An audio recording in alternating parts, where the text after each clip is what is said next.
আজকে আমরা বিডিআর শহীদ পরিবারের উপস্থিতিতে মাননীয় ট্রাইব্যুনালের চিফ প্রসিকিউটর বরাবর একটি অভিযোগ দাখিল করেছি। পিলখানায় 57 জন সেনা কর্মকর্তা নৃশংসভাবে খুন হওয়ার ঘটনা পূর্ব পরিকল্পিত ছিল বলে মন্তব্য করেছেন শহীদ কর্নেল মুজিবুল হকের স্ত্রী মেহরিম ফেরদৌসী। তিনি বলেন, এই হত্যাকাণ্ডকে বিডিআর বিদ্রোহ বলবেন না, বিদ্রোহ একরকম হয় না, সবকিছুই পূর্ব পরিকল্পিতভাবে করা হয়েছে। বৃহস্পতিবার দুপুরে আন্তর্জাতিক অপরাধ ট্রাইব্যুনালে পিলখানা হত্যাকাণ্ডের ঘটনায় শেখ হাসিনা সহ 58 জনের বিরুদ্ধে চিফ প্রসিকিউটরের কাছে অভিযোগ জমা দেন শহীদ সেনা কর্মকর্তাদের স্বজনেরা। এরপর তাদের মধ্যে কয়েকজন গণমাধ্যমের সঙ্গে কথা বলেন।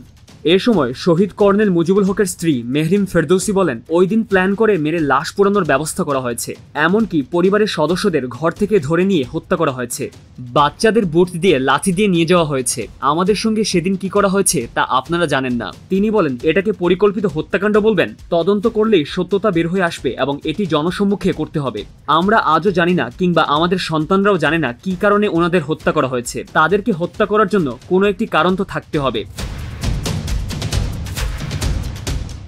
তিনি আরো বলেন, ওই সময় অনেক সাংবাদিক শহীদদের দুর্নীতির অপবাদ দিয়েছেন, যা আমাদের জন্য লজ্জার, অথচ তারা সৎ কর্মকর্তা ছিলেন। যদি দুর্নীতি করে থাকে তাহলে সেগুলোর নথিপত্র তো থাকবে। এখন আপনারা এগুলো বের করেন। দেশের স্বাধীনতা সার্বভৌমত্ব নষ্ট করার জন্যই এমন নৃশংস হত্যাকাণ্ড চালানো হয়েছে উল্লেখ করে তিনি বলেন, এই ঘটনা দেশের সার্বভৌমত্ব নষ্ট করার একটি পরিকল্পনা ছিল। আমাদের দেশের তুখোড় কিছু অফিসারদের মেরে তারা শান্ত হয়নি, বরং পরিবারের সদস্য ও আশেপাশের অনেক সাহসীদেরও হত্যা করেছে। তদন্তের মাধ্যমে প্রকৃত দোষীদের বিচারের মুখোমুখি দাঁড় করানোর দাবি জানান তিনি।